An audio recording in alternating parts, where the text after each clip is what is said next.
November, the 5th of November, the gunpowder and treason plot. There should be no reason why gunpowder treason should be forgot. These are the words spoken to remember the failed assassination plot of King James I by Guy Fawkes and 12 other members on November 5th in the year of 1605. The gunpowder plot of 1605, in earlier centuries often called the gunpowder treason plot or the Jesuit treason, was a failed assassination attempt against King James I by a group of provincial English Catholic monarchy to England after decades of persecution against Catholics. English Catholics had expected more religious tolerance under James I compared to the reign of his predecessor, Elizabeth I. James's wife, Anne of Denmark, was Catholic, and the king appeared sympathetic to English Catholicism.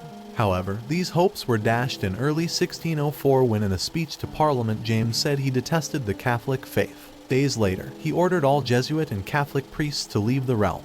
The plan was organized by Robert Catesby, a devout English Catholic who hoped to kill the Protestant King James and establish Catholic rule in England.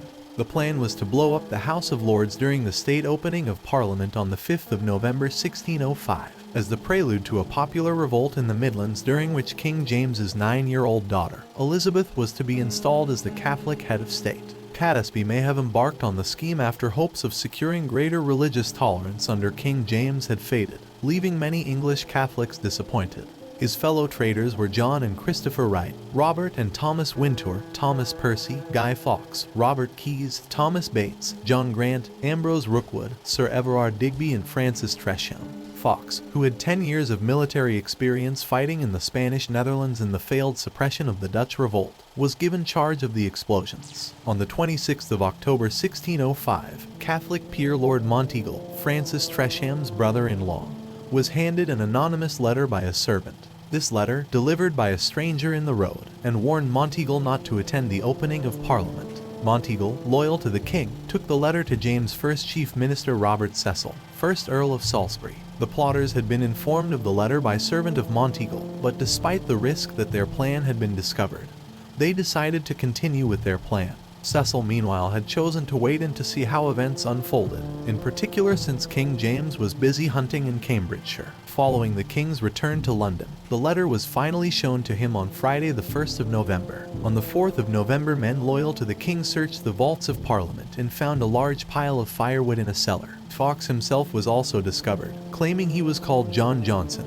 Fawkes said that firewood belonged to his master Thomas Percy. This aroused further suspicion, however, as Percy was already known to the authorities as a Catholic agitator. James ordered a second search, and in the early hours of Tuesday the 5th of November, Fawkes was found in a cloak and hat, wearing boots and spurs and carrying fuses and matches. He was arrested. 36 barrels of gunpowder were later discovered. Fawkes was tortured and eventually revealed his identity and those of his fellow plotters. The planned Catholic uprising came to nothing, and the other conspirators attempted to flee. Catesby, Percy, Jack and Kit Wright were killed while attempting to escape authorities, but the surviving 8 plotters were captured and eventually found guilty of treason on Monday the 27th of November 1606. Sir Everard Digby, Robert Wintour, John Grant, and Thomas Bates were hanged, drawn and quartered on the 30th of January in St. Paul's Churchyard. Fawkes, along with Thomas Wintour, Ambrose Rookwood and Robert Keyes, suffered the same fate a day later at the Old Palace Yard at Westminster. An Act of Parliament passed in the months following the plot ensured that the failure of the gunpowder plot would be marked every year. Churches' attendance on the 5th of November was made compulsory under the terms of the Act, and congregations had to give thanks for the failure of the conspirators. Modern bonfire celebrations, with fireworks and bonfires, have evolved out of this tradition of remembering the failed plot of the 5th of November. Another tradition as a result of the failed gunpowder plot is the ceremonial search of the House of Parliament. Before a state opening of Parliament, the yeomen of the Guard searched the cellars of Westminster for explosives.